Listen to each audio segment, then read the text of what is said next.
부르짖으라라는 제목으로 말씀을 전하겠습니다. 전도자 D.L. 무디는 모세의 일생을 120년을 살았지 않습니까? D.L. 무디는 모세의 일생에 대한 말씀을 전하면서 이렇게 이야기를 했습니다. 모세의 처음 40년은 자기가 무언가로 된 줄로 생각하고 대단하다, 나 참 대단하다 라고 생각한 그 기간이 바로 처음 40년이다.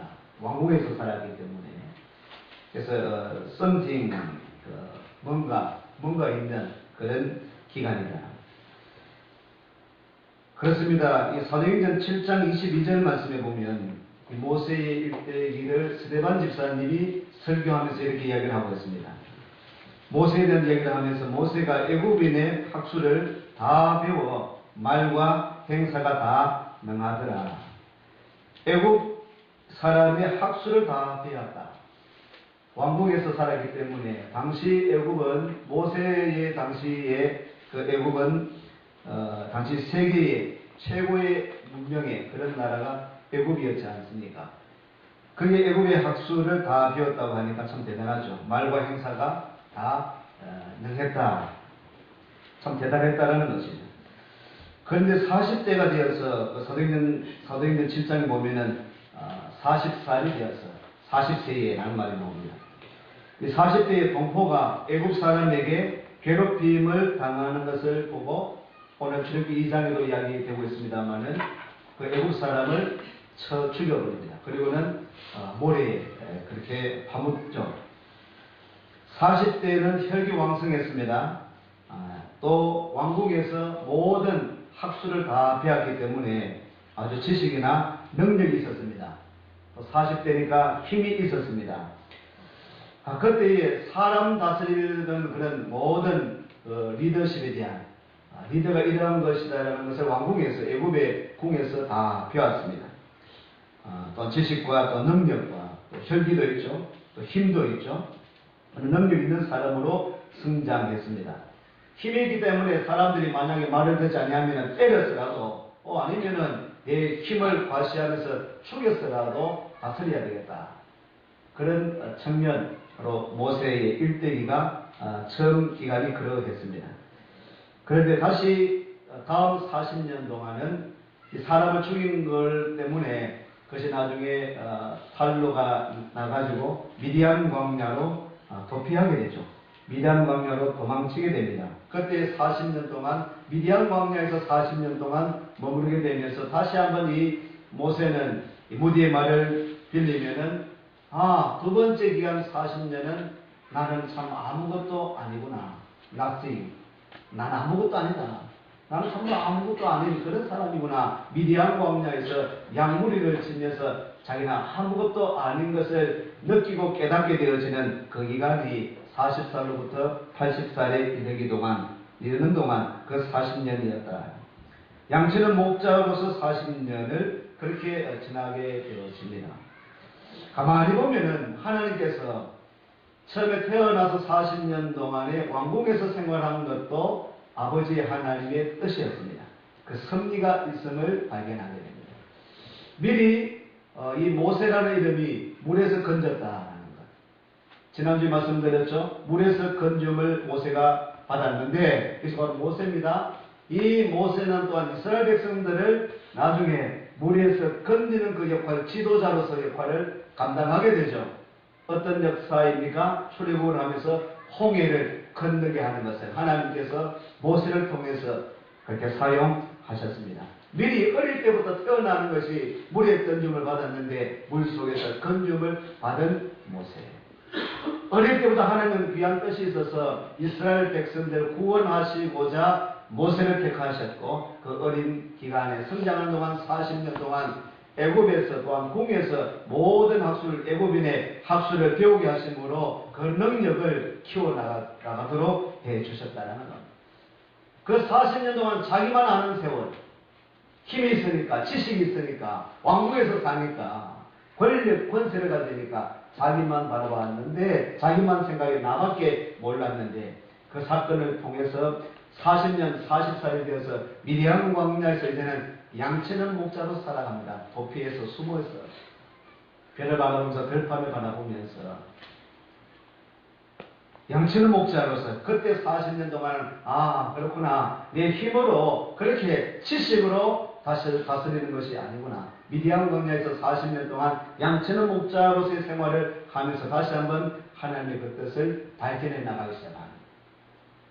양무리를 쳐 나가면서 치면서 하나님 도움 없이는 내가 이 리더로서 이끌어 나가는 것을 불가능하다. 나는 아무것도 아니다라는 것을 깨닫게 되어지는 기간이 또한 40살부터 80세에 이르는 그 동안의 두 번째 기간이었음을 보게 됩니다. 세 번째는 바로 80살부터 마지막 40년, 120살까지의 마지막 기간 동안의 모세의 그 생애입니다. 생활입니다. 아무것도 아닌데, 나는 연약한데, 80살이 되어서 하나님께서 이 모세를 떨기나무 불 가운데에 불러주시죠. 하나님께서 불러주십니다. 출애굽기 3장에 나오는 말씀입니다. 모세야, 모세야, 부르시는 소명하시는 그 장면을 발견하게 됩니다. 아무것도 아닌 자, 연약한 자, 이제는 나이가 들어서 80살이 일어나서 이제 뭔가 할 수 없는 나이가 되었습니다. 40년이 지나면 이제는 양치는 목자가 되어버렸습니다. 그 가운데 하나님께서 불러주시는 것은 나는 아무것도 아니다. 나는 부족하다. 나는 이제 도망자이다. 도피자이다. 그런데 하나님은 아무것도 아닌 그리고 연약한 자를 끝에서 들어서 쓰시는 하나님. 하나님이 여러 가지로 그렇게 체험하게 하시고 또 그것을 다 경험하게 하시고 때가 되었을 때 하나님께서 그 모세를 들어서 80살이 될 때에 들어서 쓰시는 것입니다. 여러분, 사람은 하나님을 찾아야 하는 것입니다. 하나님을 찾을 때, 하나님을 바라볼 때에, 하나님의 섭리 가운데에 살아갈 수 있는 것입니다. 한 주간 살아도 여러분, 하나님을 찾으십시오. 하나님을 바라보십시오. 일생토록 주 여호와 하나님만을 바라볼 수 있는 여러분 되시기를 주님의 이름으로 축원합니다. 내가 뭔 줄 알았는데, 나에게 뭐가 있는 줄 알았는데, 나는 할 수 있다고 생각했는데 그것이 아니다. 내 힘 가지고는 우리가 사고치고 실수하고 그렇구나, 나는 아무것도 아니구나 라는 것을 40년 동안 깨닫기 시작했을 때, 그때가 되었을 때 하나님께서 붙들어서 나는 아무것도 못하다, 이제는 말도 못합니다. 그 배웠던 것을 다 잊어버렸습니다. 3장 4절 보면 하는 나는 할 수 없습니다 라고, 지도자로 세웠을 때 나는 부족합니다 라고 이야기하셨을 때 하나님께서 내가 너에게 입술에 말할 수 있도록 말하는 사람을 고쳐주겠다. 내가 함께 하겠다. 그렇습니다. 나는 못합니다. 나는 부족합니다. 나는 할 수 없습니다. 하나님이 함께 하시지 아니하면, 하나님이 도와주시지 아니하면 나는 할 수 없습니다. 그때 하나님께서 쓰시는 것입니다. Everything. 모든 것은 하나님께서 붙잡아 쓰실 때에 할 수 있다라고 합니다. 이 엘무디는 그렇게 이 모세의 일대기를 설교하고 있습니다. 말씀하고 있습니다. 오늘 본문 말씀에 보면 23장 말씀에 여러 해 후에 애굽 왕은 죽었고 이스라엘 자손은 고역으로 인하여 탄식하며 부르짖으니 그 고역으로 인하여 부르짖는 소리가 하나님께 상달한지라 라고 말씀하고 있습니다. 부르짖는 소리. 이 부르짖다라고 하는 이 단어는요, 차크라고 하는 이 히브리를 언어를 쓰고 있습니다. 차크는 절규하다. 영어로는 cry out, 소리내어 울부짖다라는 것이 바로 이 부르짖다, 부르짖는 소리라고 하는 이 구절에 사용되어지고 있는 단어입니다. 우리가 출애굽기 1장, 2장을 보면 참 재밌는 장면이 있습니다. 모세가 죽을 수밖에 없는 환경에서 태어났지 않습니까? 그 당시에 이 히브리 여인들이 아이를 놓으면은 아이들이 딸나이보다도 아들을 자꾸 나오니까 이 바로 왕이 겁을 내는, 두려워하는 겁니다. 남자아이들이 자꾸 태어나니까 또 너무 강성해지니까 너무 늘어나고 있으니까 이 사람들이, 히브리 사람들이 성장해서 강성되고 이루어가지고 구테타를 일으키면 어떻게 되겠느냐, 두려워하죠. 그래서 산하 제한 정책을 쓰는 것입니다. 그것도 안 되니까 나중에 2살 아이들을, 어린아이들 태어나면은 죽이게 하는, 또 갖다 버리게 하는 이런 정책을 쓰게 하죠. 죽을 수밖에 없는 상황에서 남자아이들이 태어납니다. 모세가 태어났습니다. 그런데 1장, 2장에 보면은 아주 중요한 5 여인이 나옵니다. 남자들을 살리는 5 여인이 나와요. 1장에는 누가 나옵니까? 바로 십보라와 부아가 나옵니다. 1장 15절에 산파들이 하나님이 두려워서 또 하나님의 은혜를 입고 아이들 태어날 때에 남자아이도 살려주었습니다. 애국왕을 두려워하는 것보다도 하나님을 두려워하고 하나님을 먼저 생각하고 하나님의 뜻을 기리면서 남자아이들이 태어날 때 죽이지 않았습니다. 살려주었습니다. 그 여인들이 하나님의 복을 받게 되어지는 것입니다. 이 여인들 통하여서 남자아이들이 태어나기 시작합니다. 이 모세, 하나님께서 준비하신 이 모세가 태어났을 때도 3명의 중요한 그 여인들이 있었습니다. 그 여인은 바로 어머니 요게벳이었습니다. 또한 누나 미리암이 그랬습니다. 또 한 여인이 나오죠. 나일강변에 띄어졌는데 누가 봅니까? 바로의 딸 공주가 보게 되죠. 그래서 1장, 2장에는 이 5명의 여인이 이런 히브리 남자들을 모세를 살리는데 큰 역할을 감당하게 하는 것입니다.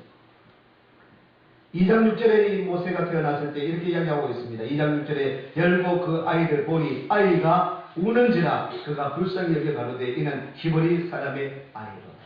아이들 태어나니까 울지 않습니까? 부러지지 않겠습니까? 왕왕왕왕 울 때에 그 울음을 이 여인들이 듣고 살려주고 또 긍휼히 불쌍히 여기는 마음을 가졌다라고 이야기를 하고 있습니다. 내일부터 우리는 특별 기도회가 시작되었습니다. 우리는 태신자를 정했습니다. 태신자는 우리가 잉태한 사람들입니다. 여인들만 잉태한 것이 아니고 남자들도 태신자를 잉태했습니다.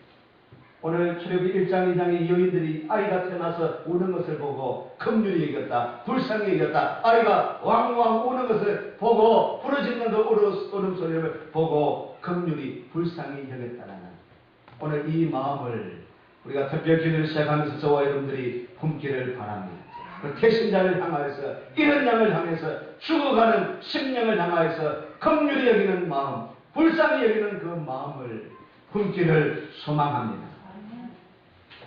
이 여인들을 통해서 이 남자아이들이 또한 이 모세가 또 살게 되어지는 것이죠. 건지움을 받게 되어짐을 보게 됩니다. 1장 20절에 하나님이 그 산파들에게 은혜를 베푸시니라. 백성은 생육이 번성하고 심히 강대하라. 긍휼히 여기는 마음, 불쌍히 여기는 그 마음을 통하여서 하나님께서 이스라엘을 통하여서 왕성케 하는 그 역사의 도구가 바로 이 여인들이 그 도구로 사용되기 시작했다는 것입니다. 이스라엘이 번성하게 되어진 것도 하나님의 뜻이지만 그것이 그냥 그대로 이루어지는 것이 아니고 하나님은 사람들을 통해서 이스라엘이 번영하도록 번성하도록 형통하도록 사용하셨다는 것입니다. 여러분 우리가 기억하시기 바랍니다. 우리 교회가 성장하고 부흥하는 것도 하나님께서 섭리 중에 있습니다. 하나님의 계획 중에 있습니다. 우리 40주년이 되었는데 감사하게도 이 40주년과 40이란 숫자와 참 관계가 많은 사람, 이 모세라는 사람. 출애굽기도 40장입니다. 이 출애굽기를 우리가 읽게 하시고 묵상하게 하시는 것도 하나님의 귀하신 섭리요 뜻이 있는 줄로 믿습니다. 출애굽을 시키고 40년의 광야를 생활 통해서 이런 가나안 땅을 향하도록 역사하시는 그 하나님의 놀라우신 섭리. 오늘 우리를 통해서 40주년을 맞이하는 이제는 다시 나아가는 전진하게 하기는 원하는 우리 하나님의 놀라우신 섭리 가운데 우리 교회가 서 있다는 것을 분명히 깨닫고 이 여인들처럼 남자를 살리고 히브리 백성들의 이스라엘을 왕성케 하고 번성케 하는 이 놀라운 역사들을 이 여인들, 연약한 여인들을 통해서 사용하셨던 것처럼 오늘 저와 여러분들이 도구가 되어서 우리가 품은 이 태신자들이 여러분들이 도구가 되어서 긍휼히 여기는 마음을 가지고 불쌍히 여기는 마음을 가지고 이들을 위해서 기도하고 이들을 찾고 초청하고 전도하고 선교해서 오늘 이 자리가 차고 넘치는 역사가 번성하고 강성해지는 강대해지는 은혜가 있으시기를 소망합니다. 그래서 오늘 우리에게 주어진 그 역할이죠. 하나님은 들으시는 하나님, 부르짖는 소리를 들으시는 하나님. 이 여인들이 아이가 울부짖을 때에 들어서 긍휼히 여기는 마음을 품었던 것처럼 하나님이 그러합니다. 오늘 말씀이 그러한 말씀입니다. 23절로 이 아이의 말씀을 보면 다시 한번 같이 읽습니다. 여러 해 후에 애굽 왕은 죽었고 이스라엘 자손은 고역으로 인하여 탄식하며 부르짖으니 그 고역으로 인하여 부르짖는 소리가 하나님께 상달한지라. 하나님이 그 고통 소리를 들으시고 아브라함과 이삭과 야곱에게 세운 그 언약을 기억하사 이스라엘 자손을 번영하셨더라. 오늘 몇 가지 동사가 나오지 않습니까? 이스라엘 자손이 고역으로 인하여 탄식하며 부르짖으니 그 고역으로 인하여 부르짖는 소리가 하나님께 상달되었다. 부르짖으니 하나님 옆에 상달되어졌다라는 것이에요. 여러분, 우리가 부르짖을 때에 희망이 있는 것입니다. 오늘 고난 가운데도 고통 가운데도 여러분, 이것이 절망이 아니라 고난 중에 포기하지 마십시오. 이것은 절망적인 그런 경우가 아닙니다. 여러분, 우리가 고통 가운데 고난을 주시는 것은 부르짖을 수 있는 기회로 하나님께서 주시는 것입니다. 고난당할 때 문제가 있습니까? 기도 제목이 있습니까? 여러분, 이런 사건 가운데 해결되지 않는 일들이 바로 막혀 있습니까? 부르짖으십시오. 기도하십시오. 우리가 부르짖을 수 있는 이런 기회를 주시는 것, 바로 부르짖을 수 있는 이런 기회를 주시는 것이 오늘 우리에게 때로는 소망이 되고 희망으로 주어지는 것이라는 것이죠. 이스라엘 백성들이 고역으로 인하여 고통으로 인하여서 부르짖었다. 그 부르짖는 소리가 하나님께 상달되었다라고 말씀을 하고 있습니다. 예레미야서 33장 3절 말씀에 너는 내게 부르짖으라 내가 네게 응답하겠고 내가 알지 못하는 크고 비밀한 일을 네게 보이리라. 너는 내게 부르짖으라 라고 말씀하고 있습니다. 시편 50편 15절 말씀에 환난 날에 나를 부르라 내가 너를 건지리니 네가 나를 영화롭게 하리로다. 환난 날이 있습니까? 하나님을 부르십시오. 주님을 부르십시오. 시편 116편 1절 2절 말씀입니다. 한번 볼까요? 시편 116편 1절 2절 말씀. 시편 116편 1절 2절 말씀 읽습니다. 여호와께서 내 음성과 내 간구를 들으심으로 내가 저를 사랑하는도다. 그 귀를 내게 기울이셨으므로 내가 평생에 기도하리로다. 아멘. 여호와께서 내 음성과 내 간구를 들으심으로 내가 저를 사랑하는도다. 그 귀를 내게 기울이셨으므로 내가 평생에 기도하리로다. 이 시인은 이렇게 고백하고 있습니다. 여러분, 우리가 부르짖는 기도를 드리기를 바랍니다. 기도할 내용이 없습니까? 모세가 물에서 구출함을 받고 어린 때 이야기이기 때문에 제가 크게 느끼겠습니다. 40년 동안은 왕궁에서 자라났기 때문에 좀 어려움이 있었겠지만 그래도 편안하게 모든 학술을 배워가면서 40년 동안 그렇게 살았습니다. 한가하게 평안하게 왕궁에서 살아났습니다. 좋은 음식과 또 여러 가지 좋은 것으로 그래도 그렇게 살았지 않겠습니까? 기도할 제목이 없죠? 한가하니까, 평안하니까, 문제가 없으니까. 40년을 그러므로 하나님께서 미디안 광야로 몰아붙이신 것. 기도할 제목을 찾으라는 것. 여러분, 도저히 우리가 특별 기도하는데 부르짖을 내용이 없습니까, 여러분? 스스로를 돌아보십시오. 가족을 돌아보십시오. 우리 성도님들 한번 돌아보시라고요. 기도할 제목이 없어요. 부르짖을 내용이 없습니까? 울부짖고 부르짖을 내용이 없습니까? 있습니다. 우리 교회가 왜 이러냐고 우리가 부르짖을 내용이 없느냐고요. 우리 사랑하는 형제 자매들을 바라보면서 우리가 부르짖을 내용이 없습니까, 여러분? 왜 기도에 동참하지 않습니까? 기도해야 되지 않겠습니까? 전도되지 않는다. 부흥하지 않는다. 성장하지 않는다.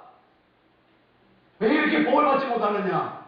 라고만 이야기할 것이 아니라 하나님 앞에 부르짖으십시오. 우리 교회가 부흥하기를 원합니까? 진정 원합니까? 이 자리가 차고 넘치기를 여러분 원하고 있습니까? 한탄만 하지 마시고 그러나 부르짖으라. 저심에 안타까운 그런 심정이 있습니까? 왜 우리가 복음을 전해도 내 가족, 우리 친척을 향해서, 우리 배신자를 향해서 그처럼 초청했는데 두 번, 세 번, 네 번째 이번에 초청하는데도 불구하고 그냥 찬송만 하고 그냥 나오지 않는 그런 사람들, 대부분 그런 사람들 아닙니까? 우리 부르짖을 내용 아닙니까, 여러분? 그걸도 우리가 눈물로 부르짖었습니까?